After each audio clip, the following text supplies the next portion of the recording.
It's completely sealed. Yeah.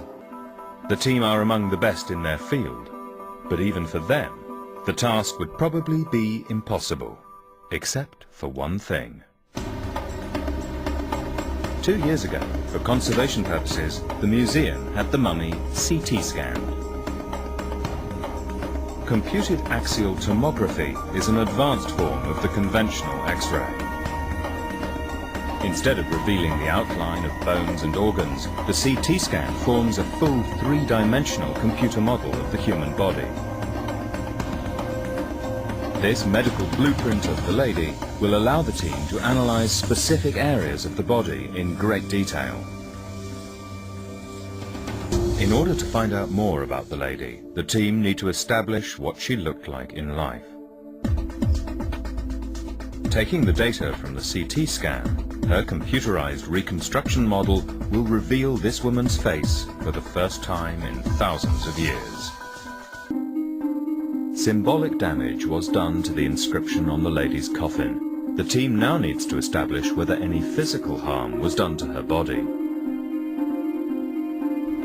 Since they will never see inside the coffin, Duncan has decided to use the images from the CT scan to create a precise model of the mummy's head. Facial reconstruction established what this woman looked like while alive. Now he wants to know what she looks like today, sealed inside her coffin. 3D design specialist David Moore will take data from the CT scan to form a replica model of the mummy's head.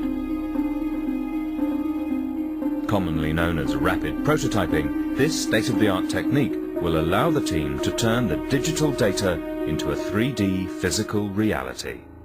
We have a fundamental problem with this body, David, in that we can't actually see her. We've got this CAT scan data, but we really need a visualization. We really need to sort of look her in the eye if we're going to solve the case. Well, see, the problem we've got here is 3,000-year-old mummy is a lot of those tissues have sort of absorbed into each other and become attached to the skull and things like that. So what we're really going to have to do is push the boundaries of the software slightly and try and really pick out just the material that we want. Three-dimensional printers build up the specific design by printing thousands of successive layers.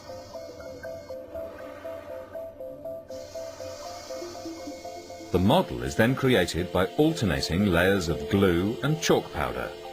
The 3D result is a dimensionally accurate head based on the source data from the CT scan. If you're observing a real mummy, you have to be so delicate, you know, contamination, everything that goes with that. What you've got here is an exact representation of what's lying within the casket, yet you don't have to be delicate with it. You can slice it in half, see what's inside. In a way, you haven't actually got a body here, you're looking at data.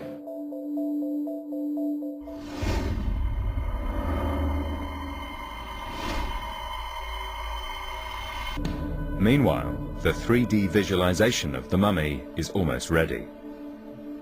Without even laying a finger on the coffin, Duncan is about to see exactly what the lady's head looks like.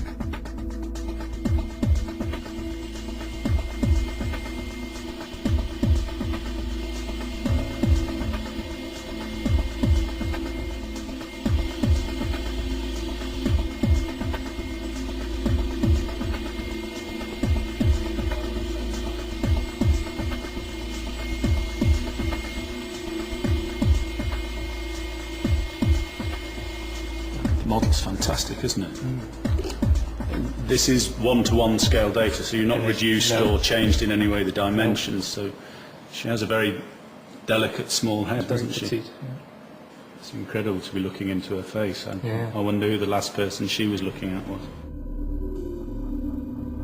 Thousands of years after her death, the mummy investigation team are trying to piece together how and why this Egyptian woman died.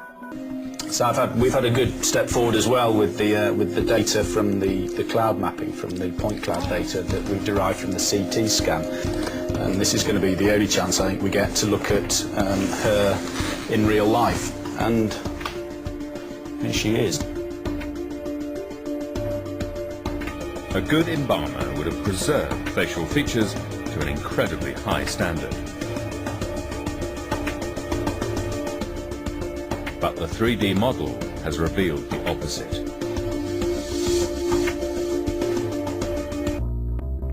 The evidence for foul play is building up. The large wound identified is completely separate from the standard embalming incision. I suspect the wound is here. Okay.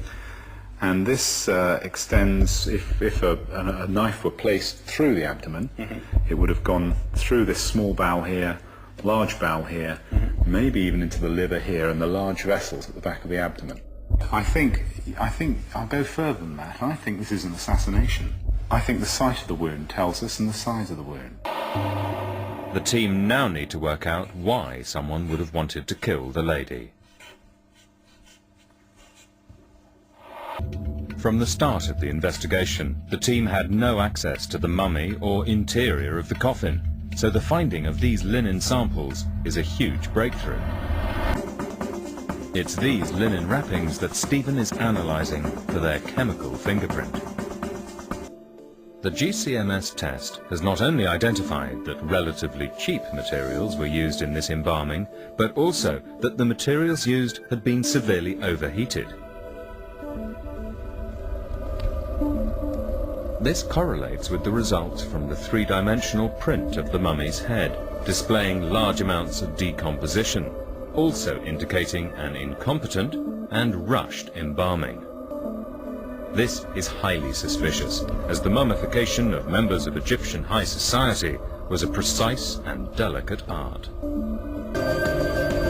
Of all the human organs required after death, the throat was one of the most important for ancient Egyptians.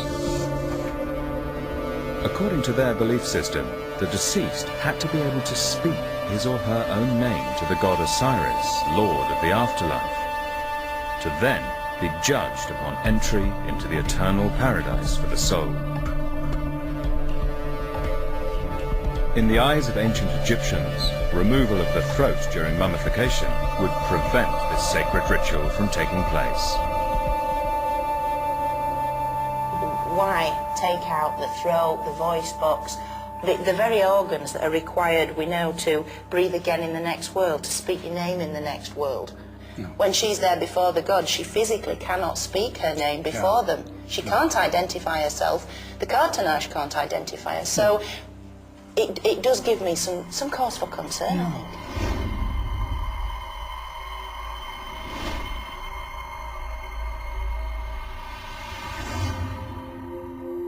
From the very beginning, this case of the sealed coffin looked almost impossible, as the mummy investigation team were denied any kind of access to the body. Against all odds, and through a combination of forensic excellence and old-fashioned detective work, they've built an incredible picture of who this woman was and how she died. Based on her overbite, we can say with some confidence that she was likely of high status. Well, from the chemistry, it's certainly possible that some sort of concealment was going on.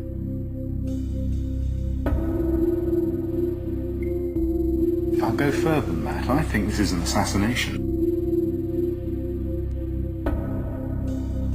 There's the family, there's the scribes, and there's the priesthood. But it could have been any of the three. Without even laying a finger on the body, the mummy investigation team has discovered that this woman was murdered by a savage knife attack to the abdomen. She was robbed of her life, and even worse in Egyptian eyes, robbed of her passage into the next world. This was sabotaged by a hurried embalming, the removal of her throat, and the incorrect inscription of her title on the coffin. She was murdered in real life and in the afterlife. It's been very gratifying for me that we've actually been able to make this person live again in a physical sense when we've had